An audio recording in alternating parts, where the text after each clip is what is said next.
Have you lived with an alcoholic? Maybe you've been a partner to an addict but are no longer with them. Maybe the addict in your life has passed away or you aren't in touch with them anymore. Whatever your story, being connected in some way to an addict can be really tough. What I've learned over the last 20 plus years is that there are a lot of people out there that have got absolutely no idea about the impact living with an addict has had on them. They think that if the addict isn't in their life anymore, that everything is okay. I'll reference alcoholism specifically as that's my experience, but this will apply to most addictions out there. Do you struggle to express how you're feeling? Instead, you may keep quiet or act out in some way. Are you someone that likes to please others because it makes you feel really good?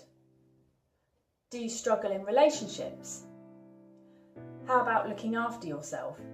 Do you ever think about putting yourself first without any guilt? Or does that not even cross your mind? Maybe you feel guilty that you couldn't do more to help the addict, and on some level that's stayed with you. Do you feel at times you can be needy of others, expecting them to act or behave in a certain way?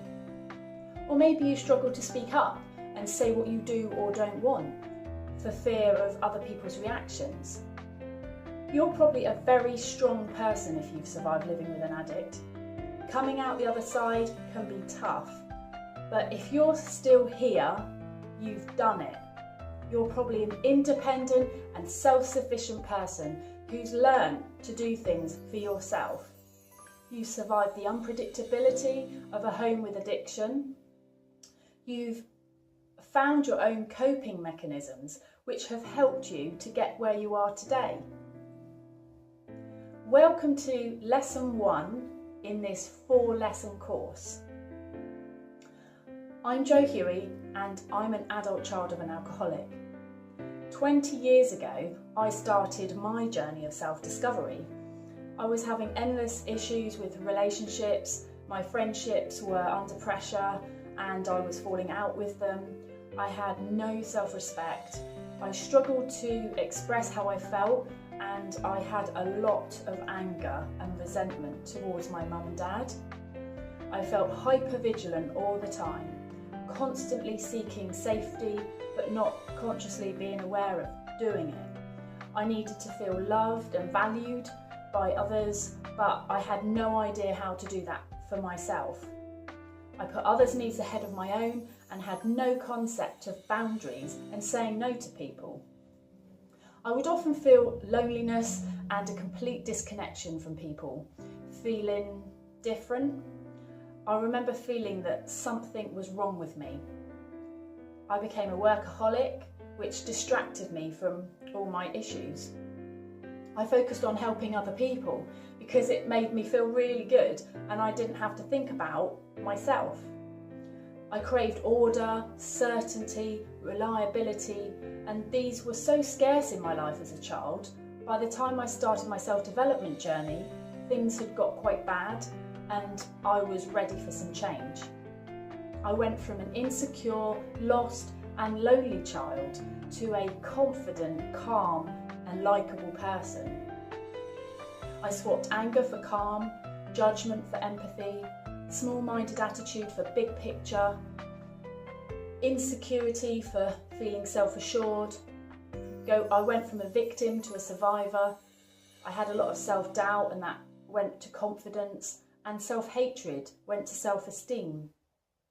In this 4-lesson course, I will get you to think about how your life is for you now and then how the past affects the present, discovering what you want and inspiring and motivating you to get it.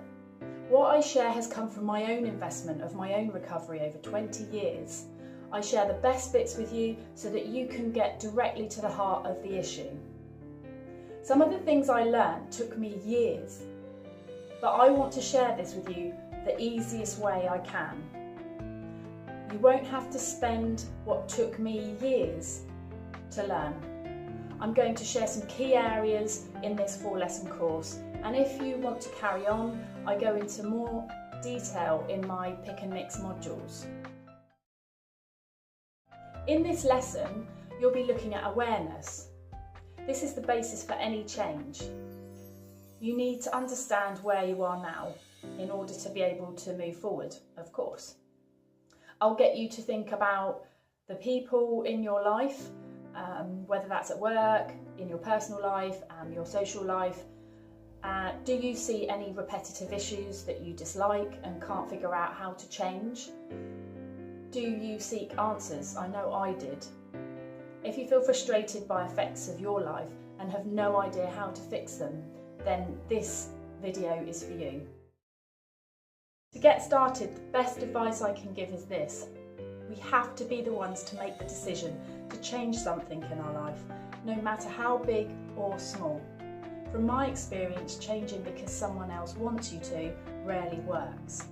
Decide what you want and let me help you get it. Thinking about your life as it is now, you're already aware of what you do and don't like. You know exactly what annoys and frustrates you, what you dislike about yourself in your private moments.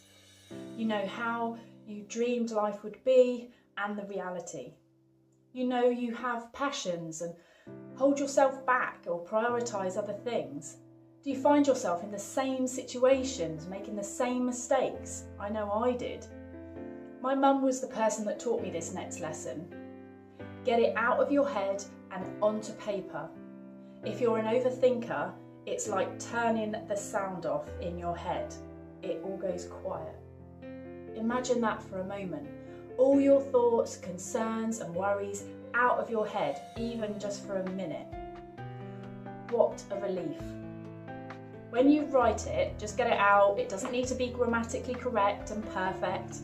Just get it down on paper. You'll work out how to get and how to answer and the hows later. Just make a list. Once you have got your list and reflect on it, making sure you've covered all the aspects of your life. Think about home, work and your social life, including your friends and family. Do you struggle to speak up at work, but maybe you don't with family and friends? Do you find it difficult to get work done at home, but not at work? Is there a particular friend that is really more on your wavelength than another? Consider what's important to you and what you believe. I know I didn't consider these things until deep into my recovery. Something I'm very passionate about is the little kid within me that didn't get a chance to play much as a child. She's creative and she's desperate for fun and to be spontaneous and mostly to feel safe. This is a really big topic which I go into more detail in my other modules. You may want to imagine your younger self and understand what he or she really wants, because they are a part of you. If we have a better understanding of what's going on, we can learn what does and what doesn't work for us. It's likely that you haven't taken the time to consider these things before in this way. Understanding how we tick is the most important thing we can do, in my opinion. Once we know who we are and what we want, we're better able to be more real, and things other people say and do won't really affect us as much or even at all. I was always very conscious of what wasn't right about me and never really looked at the good, and I felt embarrassed to list positive aspects because I just felt that I was broken and faulty. I was a perfectionist, so it was hard to see my strengths. Believe me, we all have great things about who we are. We often just don't see them. And this happens for a number of reasons. Mine was because I learned that I wasn't okay from my parents. I was constantly criticised for being who I was. Next, I suggest you identify all of the things that you do well, your strengths, things that come naturally to you, your natural gifts. Ask friends and family to help because they'll all see you in a different way. What's important to your friends and family in their lives is what they'll see the most in you. it says more about them than it does about you. And what I mean by this is that if it's important to your friend that you're on time, they'll put a lot of value on that. If they don't care whether you're late or not, then they won't see the value in your punctuality. It doesn't mean that punctuality isn't of value, it just isn't important to that one person, and that's why it's good to get views from different people. Often, if the people in your life see a specific strength or characteristic in you, it's because they admire it or value it. So value each strength and characteristic that each person shares. They're qualities that you hold and are all valued in different ways by different people. What's coming up? In lesson 2, I'm going to share some amazing insights into how living with an addict can affect your life in a profound way. You'll start to get light bulb moments and realise why you do the things that you do. When I talk to people about my experience of living with a father that was an alcoholic and how it affected me, they start to realise that they've experienced similar things, and it's not until I've shared with them that it kind of gets them thinking. I've shared information about feeling on edge and anxious as an adult and how that was created from a fear that I had of my dad. Lesson 3 is all about hope. We'll look at how change is possible and you can identify what areas you would like to look at. I share the changes that I've made to inspire you and to help you in your journey. You'll learn about different techniques and get more clarity on your next steps. Lesson 4 is all about action. You'll learn in more detail about how to motivate yourself into taking action, making sure you choose goals you want and not what others think that you should do. You'll find out more about a technique I use called emotional freedom technique. I'll also share more practical techniques that you can use at home in your own time. And I'll share what I've used to transform my life. Imagine what it would be like to finally get some answers to those questions that you've had hanging over you. Visualise yourself finally being able to fix the things that you don't like and achieving the state of mind and the life that you want instead of compromising it. Pretending that things are going to go away and saying you've forgotten it rarely works. I've heard it so many times, and so facing things is the best way. You'll gain awareness of yourself, understanding of where you are in life, what's working and what's not, as well as identifying all your fabulous bits. I've talked about what's to come in the remaining 3 lessons. You'll automatically receive the next lessons into your inbox in the coming week. I hope you have enjoyed this video and found your first lesson about personal awareness helpful. I'm really excited to be sharing these lessons with you that I have been through myself, and I know how they can contribute to changing your life. Don't accept what you think is all you deserve, because there is definitely more. I'll see you in the next lesson. Thank you.